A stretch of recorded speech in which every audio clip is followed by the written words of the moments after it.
বেইমানি কাজ আমরা কখনো বরদাস্ত করি না এবং করবও না। কিন্তু মিথ্যে কথা কেন বলবে? আমরা 42 লক্ষ বাড়ি তৈরি করে দিয়েছি। জেনে রাখবেন, বাংলায় আমাদের গভর্নমেন্ট ক্ষমতা হওয়ার পর আমরা 1 লক্ষ কিলোমিটারের ওপর গ্রামীণ রাস্তা তৈরি করেছি। রিসেন্টলিও 22,000 পথশ্রী 1 পথশ্রী 2-তে করে দিয়েছি।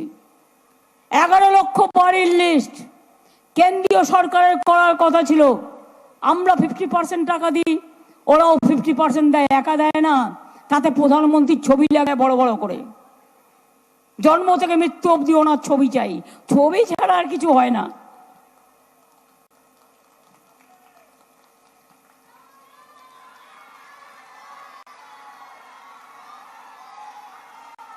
কাগজ খুললেই ছবি, রেডিও খুললেই ছবি, টিভি খুললেই ছবি, ছবি খুললেই ছবি, ছবির মধ্যে ছবি, ছবির মধ্যে হয়ে গেছে ছবি।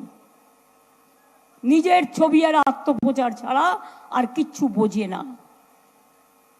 তাই 11 লক্ষ আবাসের যে লিস্ট আমরা তৈরি করেছিলাম, এটা সেন্ট্রালকে পাঠিয়েছিলাম। ওরা কথা দিয়েও কথা রাখেনি। যারা খুব গরিব তাদের জন্য, তাদের কাছ থেকে, আমাদের কাছ থেকে ডাটা নিয়ে ফোন করছে বিজেপি কল সেন্টার থেকে। বলছি, কি বলছে না, আপনি অ্যাপ্লাই করুন, আপনাকে ভোট কা বাদ আপকো ঘর মিলেগা।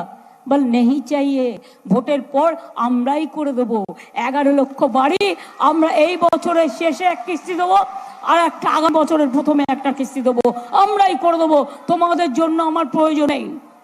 আমরা ভিক্ষে চাইবো না, নিজে পায়ে দাঁড়াবো। লক্ষ্মীর ভান্ডার আমরা তো দিই, 27,000 কোটি টাকা আমার লাগে। লক্ষ্মীর ভান্ডারে টাকা বেড়েছে 500 থেকে 1000। আর যারা 60 বছর বয়স হয়ে গেছেন তারাও 1000 টাকা করে মাসে পেয়ে যাবেন। যতদিন জীবিত থাকবেন ততদিন পাবেন, এটা মাথায় রাখবেন। কন্যাশ্রী পান কি পান না? সবুজ সাইকেল পান কি পান না? শিক্ষাশ্রী শিডিউলটা পান কি পান না? আদিবাসীরা ধামসা মাদল থেকে শুরু করে শিক্ষাশ্রী পান কি পান না? যারা আশ্রমিক স্কুলে থাকেন তারা 1000-এর জায়গায় 1800 টাকা করে দেওয়া হচ্ছে, এটা আপনারা জানেন তো?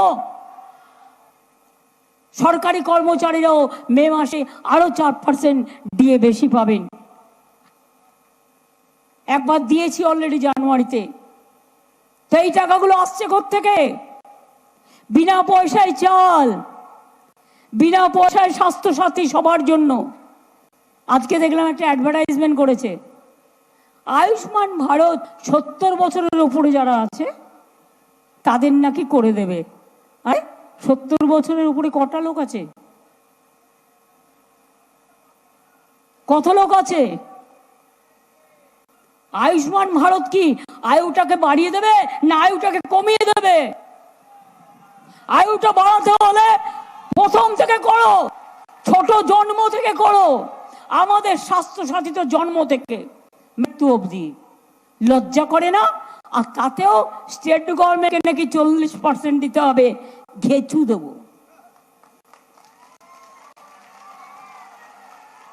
আমি 2 নম্বরে করি না, আমরা স্বাস্থ্যসাথী করি। আয়ুষ্মানে সবাই সব জায়গায় চিকিৎসা পায় না। মনে রাখবেন, মাত্র কিছু লোক, যার একটা বাইক আছে সেও পাবে না। আর স্বাস্থ্যসাথীতে সবটাই পাবেন। সব হাসপাতালে যেতে পারবেন, প্রাইভেট হাসপাতালেও যেতে পারবেন। অনেক হাসপাতাল করে দেওয়া হয়েছে। পয়সায় জেনেরিক মেডিসিন অনেক জায়গায় কম পয়সায় করা যায়, করে দেওয়া হয়েছে। Fair medical shop, fair diagnostic centre. কি করা হয়নি? অনেক কাজ করা হয়েছে। মেয়েদের বিয়েতে অসুবিধে হলেও 25,000 টাকা দেওয়া হয়। পরিযায়ী শ্রমিক যারা বাইরে কাজ করেন তারা কিছু পান না বলে তাদের আমি বলবো কিন্তু আসতে হবে, ভোটটা দিতে হবে, নালে नाम কেটে দেবে। उस मां बहन और बेटी के साथ भारतीय जनता पार्टी पूरी मजबूती के साथ खड़ी रहेगी। हम कैसे इसे बर्दाश्त कर सकते थे? आप किसी बहन बेटी के साथ शादी करिए और 10 दिन के बाद तलाक तलाक तलाक 3 बार बोलकर से छुट्टी कर दी है। दूसरी राजनीतिक पार्टी से बर्दाश्त कर ले, लेकिन भारतीय जनता पार्टी मेरे बहनों भाइयों इसे बर्दाश्त नहीं कर सकती है। इसे भी करके हम लोगों ने दिखाया।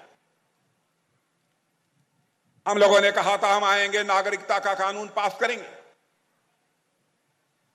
आप देख रहे हैं, चाहे पाकिस्तान हो, बांग्लादेश हो, चाहे अफगानिस्तान हो, हमारे बहुत सारे लोगों का धार्मिक आधार पर उत्पीड़न हुआ है और वहां से भागकर लोग भारत में शरण लेते हैं, लेकिन उनको भारत की नागरिकता नहीं मिलती थी।